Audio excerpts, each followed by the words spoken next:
आजकल जिस तरह से हिंदुत्व को जगाने के लिए घर घर जाकर के इंजीनियर रंजीत कुमार जी के द्वारा कार्य किया जा रहा है, कार्यकर्ताओं को सम्मानित किया जा रहा है, इस पर क्या कुछ कहेंगे? देखिए, प्राचीन समय से ही मेरा गांव जो है पूर्णतः जो हिंदुत्व की बात करते हैं। मेरा गांव तो पूर्णतः एक ज़माने से हिंदू रहा है। हमारा गांव के लोग पूर्णतः शाकाहारी हैं।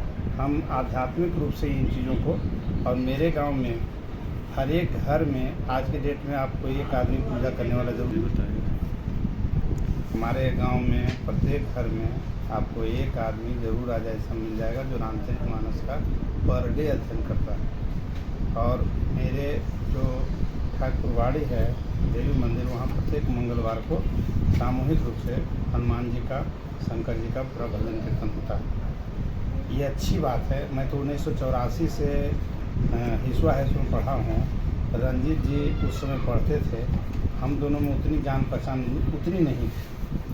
बाद में जब ये सामाजिक सेवा से जुड़े तो इनके बारे में जानकारी मिलने लगी और पता चला कि हमारे क्लासमेट रहे हैं। और इनके जो कार्यकलाप हैं एकदम निस्वार्थ भाव से मैंने देखा कि विगत 15 वर्षों से ये सिंगापुर में रह करके और ये मिट्टी से जुड़े रह करके जो इनका भाव है वो मैंने किसी व्यक्ति को बहुत ये से नहीं देखा, बहुत नज़दीक से नहीं देखा। मैंने इनका जो स्वभाव पाया है उस स्वभाव में मैं पहला व्यक्ति ऐसा देख रहा हूँ जीवन में जिसके अंदर कोई अहम की भावना नहीं है। आज के डेट में कोई इंजीनियर, डॉक्टर जो लोग बन रहे हैं वो अपने ऊंचे ऊंचे बिल्डिंग और ऊंचे ऊंचे ये चीज़ बनाते हैं, धन को अपने स्व के लिए हित में है। और ये धन का जो है एक कुछ अंश जो है सामाजिक सेवा में लगाना, ये तो इनकी बहुत बड़ी उपलब्धि है। और रंजीत बाबू को मैंने देखा, कोरोना काल में मैंने देखा कि जिस समय लोग छुआछूत से लोग प्रतिबंध करते थे, वैसे समय में इन्होंने अपने ज़िले में कार्यकर्ताओं को जोड़ा। और ये संजोग से उस समय भारत में थे और उस समय इनका नाम नवादा ज़िला में चला। और ये सब गरीबों को, कार्यकर्ताओं को बना करके गरीबों के बीच इन्होंने अनाज उपलब्ध कराया।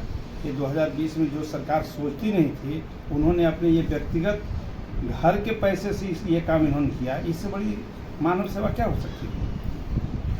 आजकल के युवा जिस तरह से हमारे हिंदुत्व की ओर से भाग रहे हैं, यानी अपना धर्म जो होता है भक्ति पाठ से भाग रहे हैं, उसको कैसे हिंदुत्व के पटरी पर लाया जाए, किस रास्ता सही से दिखाया जाए, इसके लिए क्या करना होगा? हमारे युवाओं को कुछ बताएं। देखिए, यहाँ पर रंजीत जी की एक सोच मैंने बहुत अच्छा देखा है कि वैसे मेरा एक जो मेरी भावना अगर आप जानिएगा तो मैं थोड़ा सा पार्टीगत विचारधारा में बीजेपी का जो हिंदुत्व है और मैं एक हिंदू हूँ, वो जो हिंदुत्व है थोड़ा सा हम फर्क पाते हैं।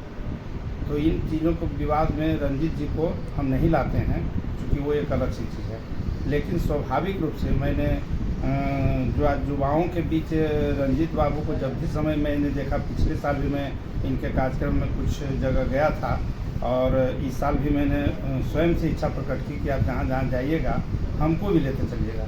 और आज उनके कार्यक्रम में मैं भी हूँ। और जबकि मैं बीजेपी से बहुत ज़्यादा संबंध नहीं रखता हूँ, लेकिन मैं इनका जो हिंदुत्व के प्रति जो लगाव है, जो सोच है, कि मैं देख रहा हूँ कि युवाओं के प्रति हनुमान चालीसा के पाठ को पढ़ने के लिए, पढ़ाने के लिए प्रेरित करना, रामचरितमानस के बारे में जो हमारे समाज का एक बिल्कुल वो ग्रंथ ऐसा है जो समाज को दर्शन देता है, उसको ये आज चाहते हैं कि जो धर्म गुरु नहीं कर रहे हैं वो धर्म गुरु से आगे बढ़ करके बिल्कुल वो गृहस्थ आश्रम में रहते हुए इन चीज़ों से युवाओं को जोड़ना चाह रहे हैं। ये एक बहुत बड़ी उपलब्धि इनका है।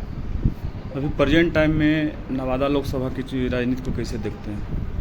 नवादा लोकसभा, हम लोग तो दुर्भाग्यशाली व्यक्ति हैं नवादा के निवासी होते हुए कि एक समय मैं तो अधिकांशतः को देखा हूँ कि जितने भी यहाँ सांसद बने वो हमारे धरती पुत्र नहीं रहे, नवादा के नहीं रहे। और इतनी बात आज भी ये है कि जितनी भी पार्टियां हैं वो खास करके मैं भाजपा पर कटाक्ष नहीं कर रहा हूँ, लेकिन भाजपा को ही मैंने देखा है कि अब भाई मोदी जी उतने लोकप्रिय हैं, मैं भी कह सकता हूँ, मैं भी मानता हूँ कि आज के डेट में बहुत लोकप्रिय हैं। लेकिन लोकप्रियता में अगर वो भारत पुत्र हैं, वो भारत के हैं, तो क्या उनको नवादा के धरती पुत्र में कोई भी ऐसा कार्यकर्ता नहीं मिला? और मैं तो रंजीत बाबू का ये बात कहूँगा कि रंजीत बाबू जिस निस्वार्थ से अगर कर रहे हैं, आज अगर ये सामाजिक सेवा 10 वर्षों से अपने पैसे से कर रहे हैं, तो ऐसे व्यक्ति अगर टिकट दिया जाए लोकसभा के लिए बीजेपी की तरफ से, तो शायद इससे बढ़िया व्यक्ति क्या होगा जिसको अपना पैसा कमाने से मतलब नहीं है और जन सेवा से मतलब है। अभी नवादा लोकसभा में जिस तरह से नवादा का बेटा, नवादा का नेता गूंज रहा है, तो आपके नज़र में नवादा का बेटा कौन होना चाहिए, नवादा का ही नेता? देखिए, जहाँ तक अब आप जो क्वेश्चन पूछ रहे हैं, तो अगर पार्टीगत अगर केवल हम बीजेपी की बात अगर कहें, तो बीजेपी में कुछ एक नाम हैं जो कि जैसे अभी हाल में अमित शाह जी का कार्यक्रम हिस्सा हुआ, उसके जो आयोजक थे माननीय निवर्तमान हारे हुए विधायक हैं अनिल बाबू, तो जो 15 बरस विधायक रहे जिनको जनता ने हरा दिया, और वो अगर आज के डेट में पूरे जिला का नेतृत्व करना चाहते हैं, मैं तो उनका नाम, सब लोग बीजेपी कार्यकर्ता उनका नाम कहते हैं कि अनिल सिंह लेंगे। तो अनिल सिंह तो 15 बरस रहे हिस्सा विधायक, उनको लोगों ने हरा दिया।